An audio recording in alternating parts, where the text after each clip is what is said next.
Our next featured reader I'm very excited to present is an amazing writer, artist, astrologer, copy editrix, love child of Henry Miller and Anais Nin, and author of the Poetry Prostitute, Sandwich Filling, and Circuit, which she has here today. Please welcome T.C. Gardstein.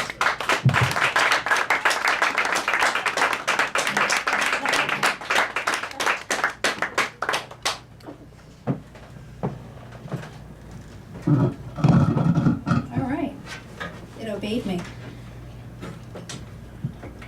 Okay, how is everybody doing? Okay. I need some energy, people. And let's hear it again for Creighton Glenn. And I'm totally objective about that. Okay, so I'm going to be doing a bunch of different things.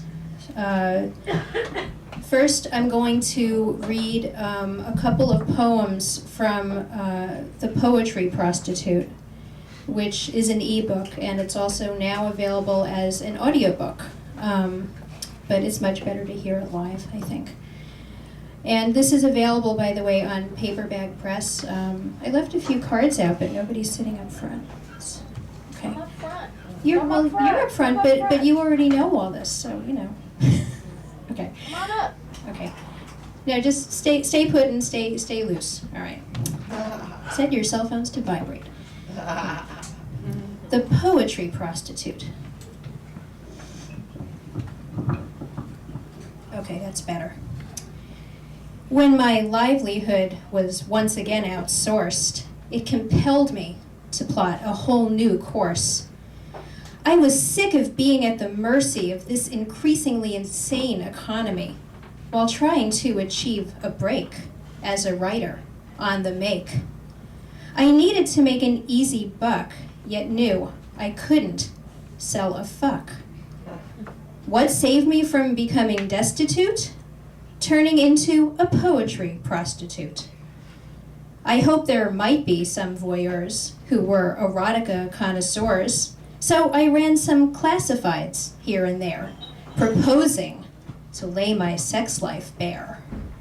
I would not write poems to order, but expose in verse my every border.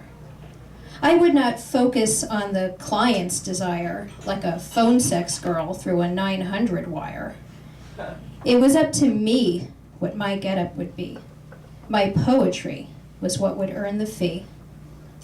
I could dress as a schoolgirl, or wear lingerie, or jeans if I felt casual that day. I made it clear my gear would stay on, as with the threads of my paying John. My terms were so uncompromising, I found the feedback quite surprising. I had no idea there were so many men who'd consider my service to be heaven. Of course, geishas throughout history have performed their art while maintaining their mystery.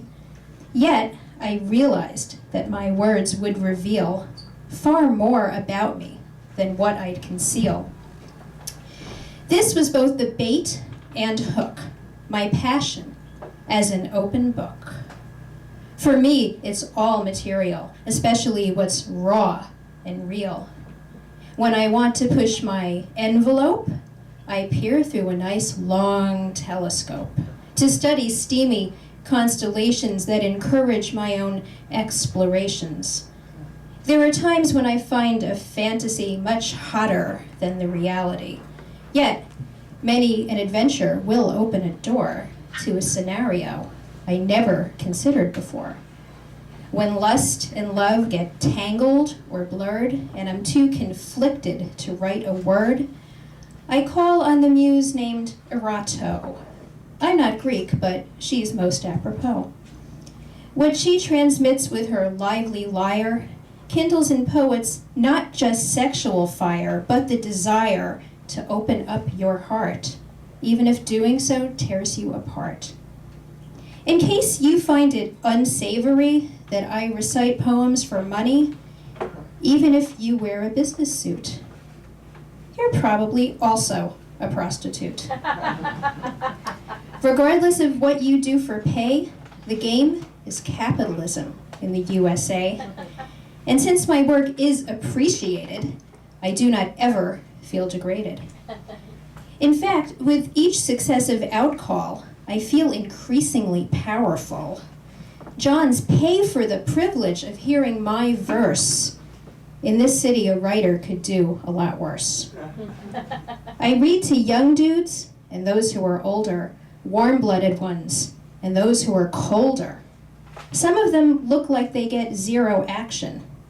Others are bursting with virile attraction.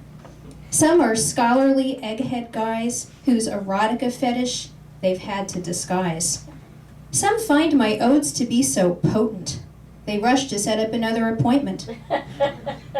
Some confess to me that their girlfriend or wife cannot write poems to save her life. They all have my unqualified permission to sit or recline next to me and listen. They turn red, get hard, and gleam with sweat, but they don't jack off till I exit. At times, I myself get so hot and wet, I need to smoke a cigarette. It excites me how my poetic peep show makes both my mind and my bank account grow. To avoid a most unholy mess, I declare my income to the IRS. And although I'm not breaking any laws, I do not trust the government's jaws. So I claim I'm a tutor on my 1099. And thus far, this ruse has worked out just fine.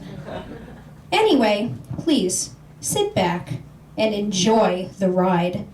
I like to take you deep inside.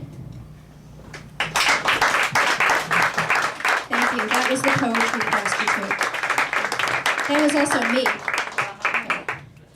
Poetry Prostitute, c'est moi. Okay. This one is called Daydream. Your bedroom mirror appeared in my daydream in a museum's special exhibition. In front of me were bowls made of gold, silver, electrum, lapis, shell, smiling for over 4,000 years. Yet, all I could see was this mirror, which reflected our out-of-focus fucking. Trance notes shimmering as candlelight slid over our skin like hot gelatin.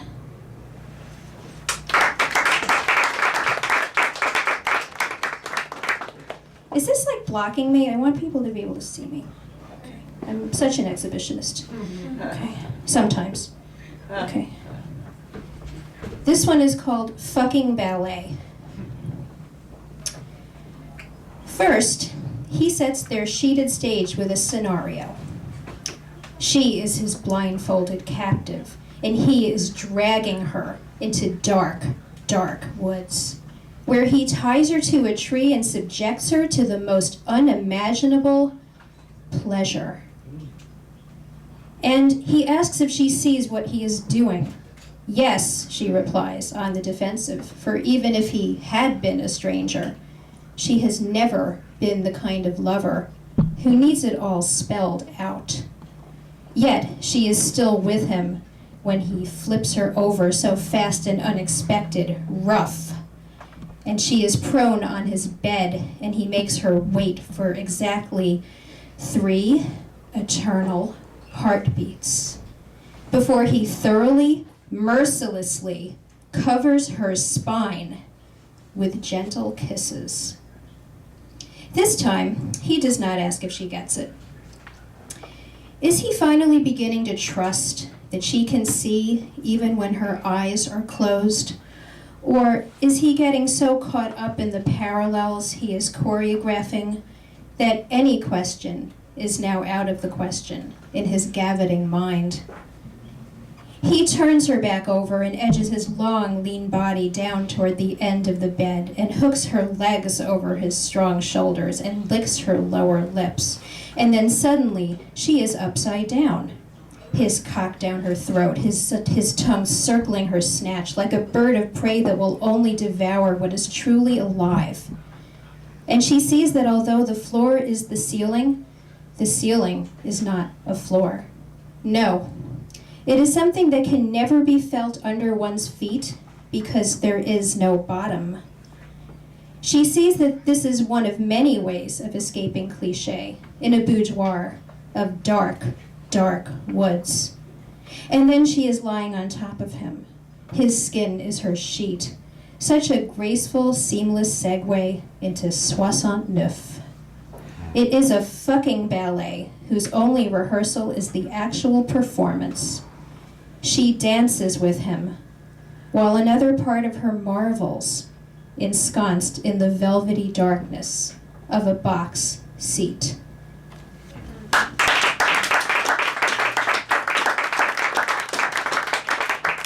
Thank you. Okay. So this poem is not from the Poetry Prostitute. This is from the Poetry Proofreader, forthcoming. Okay. Just kidding, I think. Okay. This one is called Rapid Eye Movement in November. Last night, I dreamed I was deep in a forest in an old picture book with saffron-tinged pages, finding evidence of a massive project yearly discarded. Tie-dyed leaves blanketed a ground, rich brown as coffee grounds. Newly bare trees with sap-filled veins were kissed by slanting Scorpio sunlight. Mushroom bouquets offered up their creamy, freckled selves for inspection, so vulnerable in their desire to be devoured. I was not alone. A soft, furry rustling swept through the place, as seeds were snapped up, or savored, or stored, according to barometric pressure, or fate, or whim. A V-shaped flock took wing precisely aligned, tuned into the same spatial channel, southbound survival. Through waving branches, feathered underbellies flashed platinum. An unseen stream rushed, rippled, sighed, as a voice whispered in my ear, "I will love you, even after I know you."